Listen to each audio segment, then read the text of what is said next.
Hey guys! Tinkaton is a Pokemon with a hammer created out of scrap metal, and other Pokemon like Pawniard, Bisharp, and maybe even Corviknight. What if they created their weapons from other Pokemon, giving them a different typing? This was suggested by Vicky Sarah Arts 822. Let's see what a Tinkaton of every type would look like. Let's start things off with the fire type. These Tinkaton forged swords made out of the shells of Magcargo. Magcargo have shells that are incredibly brittle. Its Dex entry in Omega Ruby even says that just touching the shell can cause it to crumble. Both of these Pokemon can be found near craters of volcanoes, and Tinkaton need to use the lava within to mold the sword it wields. Residents of the towns by the volcanoes are grateful to the Tinkaton who reside there, believing that as long as Tinkaton can control the Magcargo population, they will not need to fear the volcano erupting. This is based on folklore that an increase in wild Magcargo population heralds a volcanic eruption. Next, we have our Dark-type Tinkaton. They hold a large sickle in each of their hands. These Tinkaton hunt down Absols to create their weapons, using Absol horns to build them. When these Tinkaton started to appear, trainers were relieved, initially believing Absol to be the bringer of disasters. However, they quickly learned that Absols were only trying to warn them of impending danger. With fewer Absols being able to reach towns because of Tinkaton, the citizens within were less likely to be prepared for the disasters that were coming. In these locations, Absol are now well liked by residents, while the Tinkaton are driven out. Now let's take a look at our Dragon-type Tinkaton. Their natural prey are Salamence, which are used to help build up their weapon. These Tinkaton are said to attack Salamence when they are already in a rage. When Salamence are in this state, they are so absorbed in their anger that they will attack anything in their path, giving Tinkaton an easy opening to attack and strike without Salamence noticing. The weapon is made to look similar to the one Iliari wields in Overwatch, with the top and bottom piece being able to open wider for more devastating attacks. Our Flying-type Tinkaton may be the most agile and graceful of the bunch. Their bow and arrow are made from wild Swanna. These Tinkaton need to continuously battle Swanna in order to create more arrows. Because the arrows are limited, these Tinkaton are patient and will carefully watch their opponents from a distance, calculating the perfect time to attack. They tend to target the largest Swanna in a flock in order to gain the maximum amount of materials they need for their arrows. Ice-type Tinkaton resemble Vikings. These Tinkaton live in freezing climates, battling Cryogonal to create and repair their battle axes. Because Cryogonal are typically only found during cold months, Tinkaton will spend the warmer seasons training and avoiding combat with other Pokemon whenever possible to prevent any damage done to their axe. It's only during the winter that these Tinkaton will be more reckless and willing to battle anyone that stands in their way, knowing that they can gather materials easily during this time of the year. The Water-type Tinkaton takes inspiration from the god of the sea, Poseidon. Their trident, crown, and armor on their legs all come from Samurott.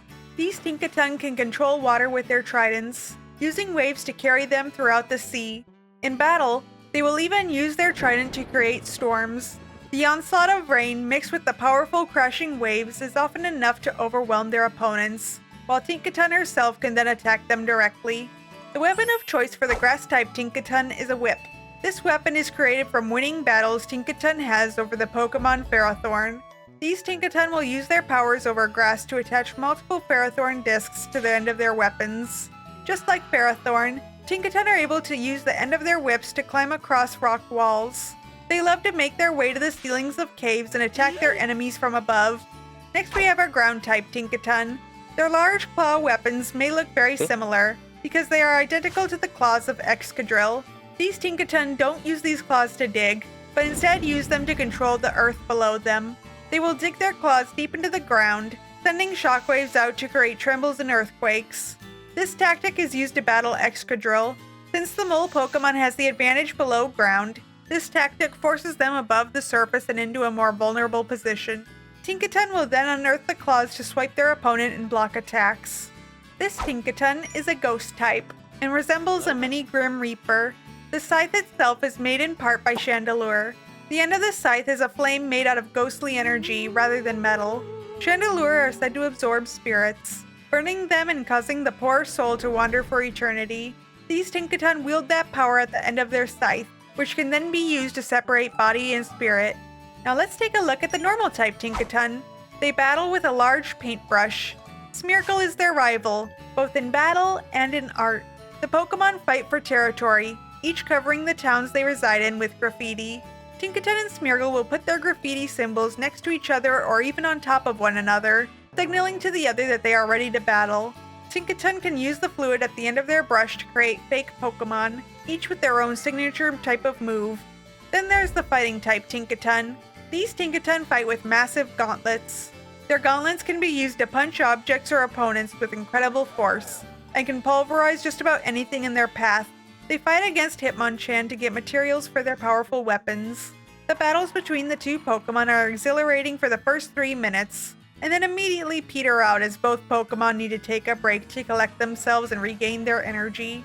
Our electric type Tinkaton resembles the god of thunder, Zeus.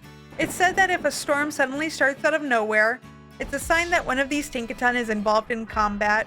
Their weapon is a double-sided spear that is made to resemble a lightning bolt like Zeus would yield. The ends look just like the tip of a Raichu's tail. They have an almost magnetic connection with their spear, being able to draw it back to them no matter how far away it landed. Let's move on now to this new Tinkaton. These Tinkaton are psychic types. They wield a large wand that has a crescent moon shape at the end, and an eerie orb floating above that. They use their wands to levitate objects, Pokemon, and trainers. The orb is even used to frighten enemies, scaring them away from Tinkaton.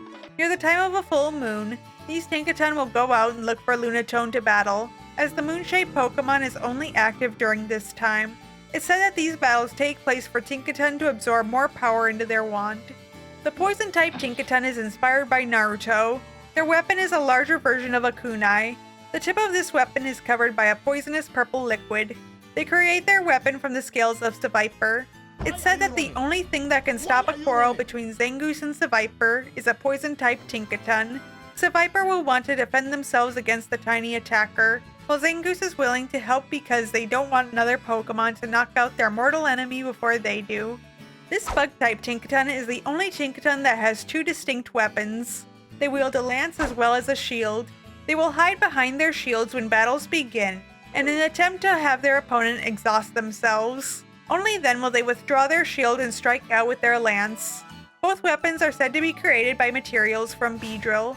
Tinkaton's battle strategy works wonders against Beedrill, who are known to dive down from the sky and jab their opponent repeatedly with their 3 stingers. And finally, we end things with a rock-type Tinkaton. They wield a massive flail that they swing around recklessly. The rock-like sphere and sharp gems adorning it are said to come from Carbink. These Tinkaton take great pride in their weapons. They will cut the gems every now and then to keep them sharp, and even polish them. Over time, cutting the gems down will make them too short to do much damage in combat. When this is about to be a problem, Tinkaton will journey to mineral veins in search of Carbink, so they can get whole new gems to replace their small ones with. Which regional form of Tinkaton was your favorite? And what other Pokemon would you like to see get a form for every type? Let me know down in the comments. Thanks so much for watching. Bye!